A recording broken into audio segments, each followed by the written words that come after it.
السلام عليكم ورحمة الله وبركاته. كلنتي wanaagsan asxaabay meel kasto aad joogtaan habeen wanaagsan. Ku soo dhawaada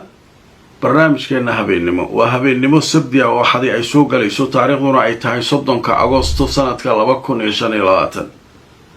Qodobo muhiim ah oo wararka soo kordhay kamid ah aynu barnaamijkeena caawa ku faahfaahineynaa. Caawa barnaamijka waxaan idinku hayaa qodob aad u xiiso badan. warbaahinta Mareykanka iyo shacabka Mareykanka qaarkood ayaa baraha bulshada waxay isku weydiinayaan ma dhintay mise waa nool yahay madaxweynahoodii Donald Trump.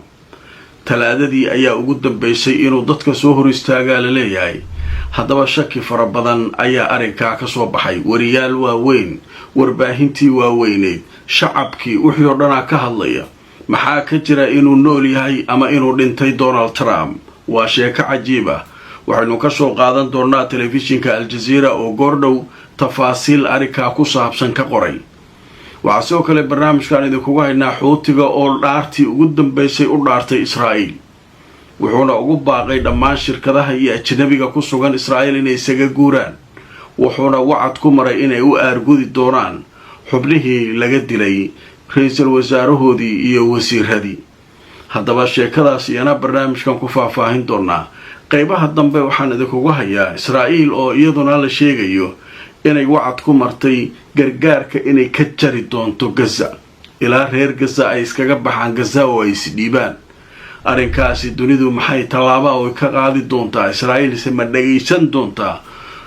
haddaba sheekooyinka soo kordhay ayaynu barnaamijkeena caawa ku faahfaahinaynaa. inta aan ku jirno warar cusub hadday soo kordhaan waan idinla socodsiinaya. Safari Remit waxay ka caawinaysaa inaad reerkaaga iyo saaxiibada ku nool dalal dhowr ah aad gaarsiisid wixii aad ugu tala gashay. ilaa iminka wadamada ay xawaalada kugu diri karto waxaa kamid ah Kenya, Soomaaliya, Uganda, Djibouti, Ethiopia, Sudan, South Sudan, Tanzania iyo Turkey. qiimahana aad ayuu u jaban yahay marka loo eego shirkadaha kale ee ka shaqeeya xawaalada. xawaaladan waa online. internet plus waa adeeg ay macaamiishu ka heli karaan internet fiber ah oo xawaarihiisu yahay 20 megabytes per second. ayna la socdaan receiver ay ku jiraan in ka badan 4,000 oo kanaal iyo 100 daqiiqado oo ah ku hadal bilaash ah.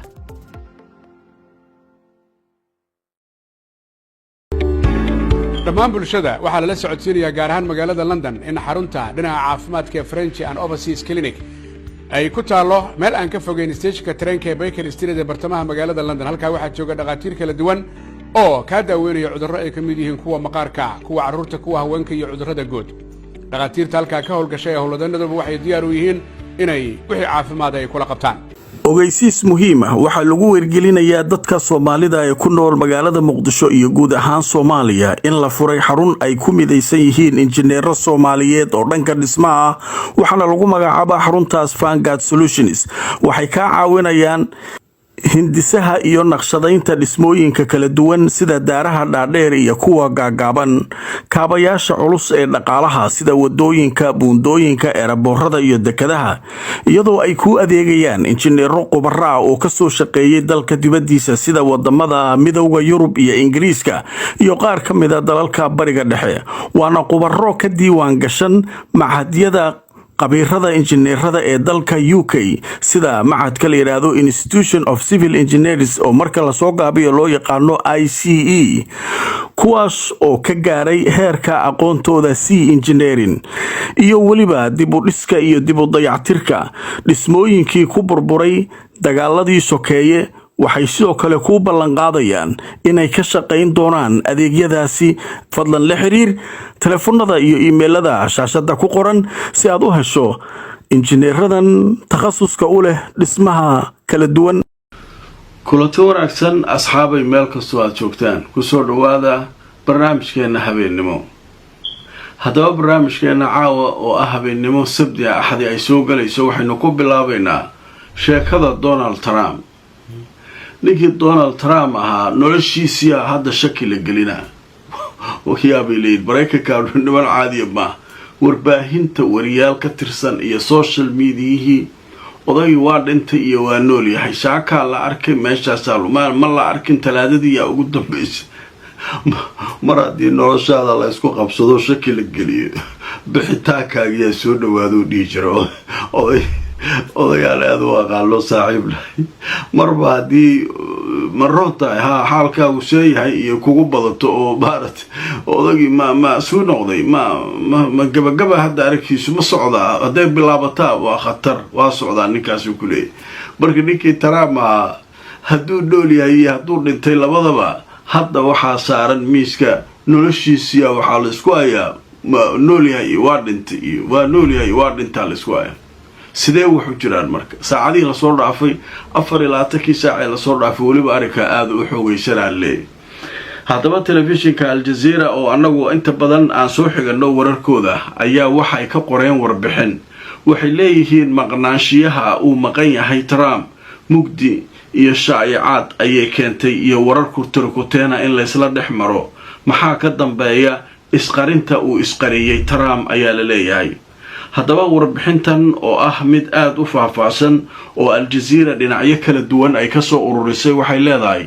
joornaalka la yiraahdo Axios oo kamid ah joornaalada waaweyn ee ka soo baxa Mareykanka isagoo soo xiganaya sarkaal sare ayaa sheegay in madaxweyne Donald Trump uu wanaagsan yahay uuna ciyaari doono ciyaarta golofka sidoo yiri kadib markii baraha bulshada la isla dhex maray xanuunkiisa iyo xitaa waliba inuu dhintay haddaba warbixintu way sii socotay waxaa leeyahay kadib wararkii sheegayay inuu dhintay joornaalka Axios waxa uu sheegay wargeyska Daily Mail ee ka soo baxa Ingiriiska ayaa isaguna sheegay 79 jirka xisbiga jamhuuriga hogaamiya madaxweynaha Mareykanka in markaa in lagu arkay dhinaca koonfureed ee cawska aqalka cad isagoo baabuur la socda inantiisa Keyna ay markaa ag taagan tahay saacadu markay ahayd 8:45 subaxnimo ee subaxnimada Sabtida ah haddaba arrinka dad ayaa ka murmayo oo muran ka keenay sida laga soo xiganayo wargeysyada Trump wuxuu soo muuqday isagoo xiran dharkiisa uu ku ciyaarayay ciyaarta golofka iyo koofiyada gaduudan iyadoo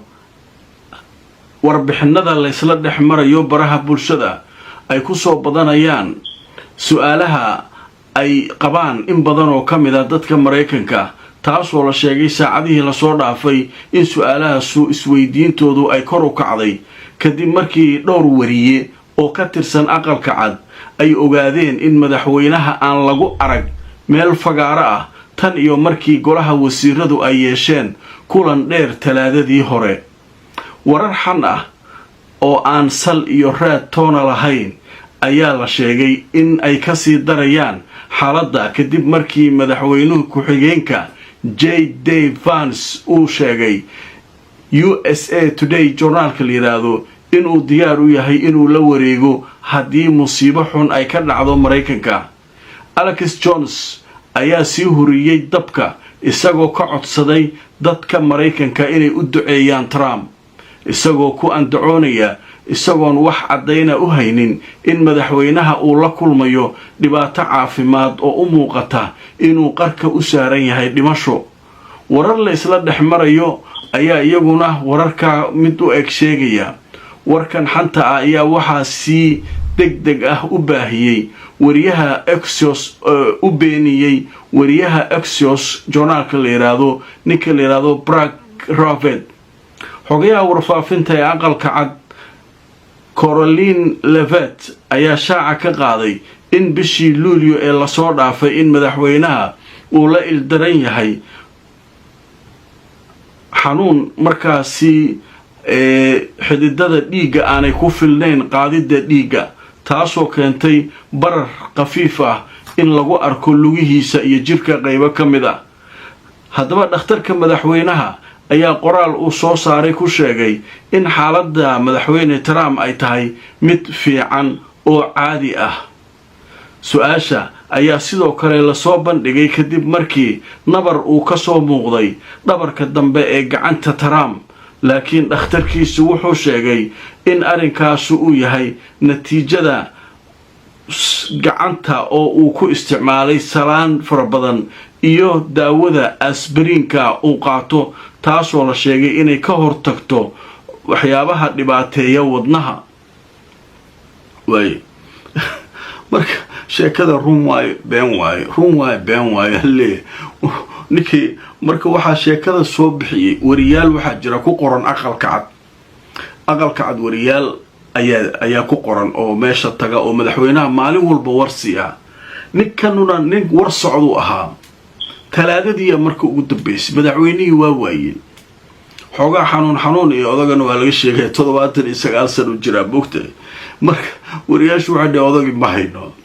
ma haysiin miyaa maya cudurkii u dhintay kana u dhintay cudura Juulaay waxaa la sheegay xididadiisu inaysan qaadi karin dhiig waana khatar cudurkaas sidaas la leeyahay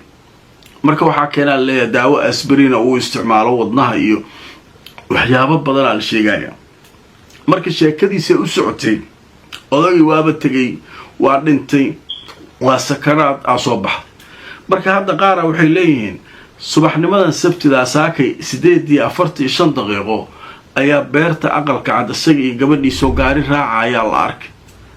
marka sheekadaas iyaduna way socotaa kulay Trump oo fayow waxay leeyihiin war la'aan ma noqdeen wariyaashu waaba yaabayin talaadadii ilaa hadda meeqa laga joogaa arbaco khamiis jimco sabti afar maalmood oo war la'aan oo Trump hadlayn ma jirtay taagiin marka waxba jiray leeyin marka waa arki doonaa kulay xaalku sida uu noqdo qodobka waa ka gudbaynaa qodobka labaad waxaan u gudbaynaa xuutiga maanta waxay sheegeen barnaamijkeygii hore ku faahfaahinay in maaragtay barnaamijkii galabtan ku soo qaadanay in laga dilay ra'iisul wasaare nin oo ahaa xukuumadooda iyagu waa iska jabaad dawladan iyo waxa kan iyo wax weyn ma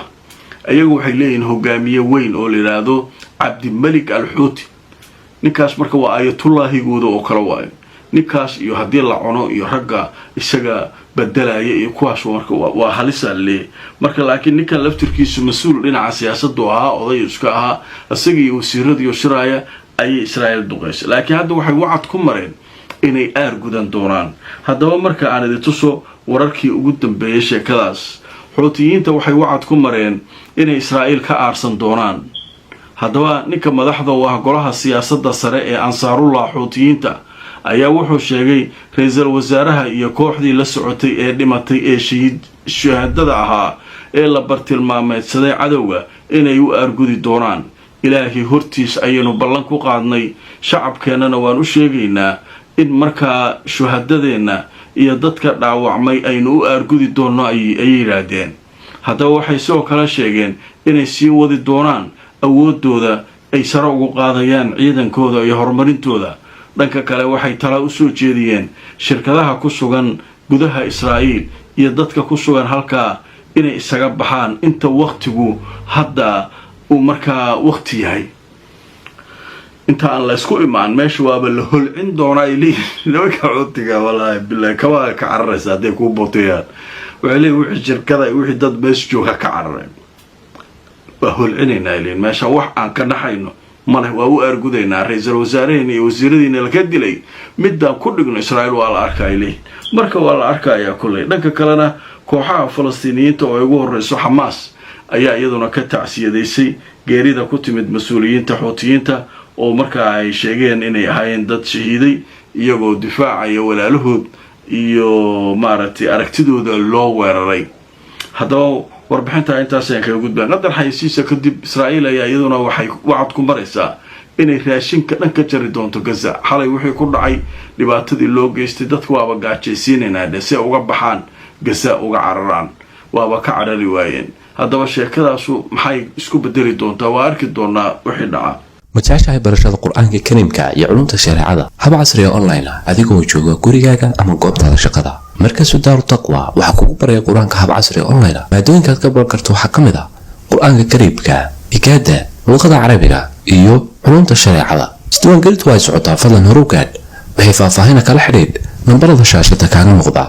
هموكاد دوكسيجا مركز دار التقوى sharikadda Imara Luxury Homes waa sharikad guryaha casriga ka dhista magaalada Nairobi ee dalka Kenya haddana waxa ay ka wadaa dhismaha loo yaqaan The View xaafadda Backlands jidka 6th Avenue City Park dhismaha The View waxa uu leeyahay adeeg kasta oo asaasi ah waxaana uu ka kooban yahay sida 2 qol 3 qol 4 qol iyo waliba qolkii shaqaalaha iyo 4 qol oo ah 2 dabaq oo isdul saaran waa nooca loo yaqaano duplex. haddaba iminka waxaa socda barnaamijka sharikadu ay u bixisay 90 days promotional kaasoo la magac baxay hoyga waa muhiime hanti yeelo. kala xidhiir telefoonada kulanti wanaagsan asxaabay meel kastoo aad joogtaan. haddaba iyadoo caalamka oo dhan Israa'iil wax badan geli waxba ma gelinaysid gargaara geli lagu hayo, qaramada midoobay cid kasta qaylinayso oo la leeyahay gargaara loo baahan yahay, ayaa hadda Israa'iil waxay soo istaagtay wax dambe oo cirka laga daadinaa male,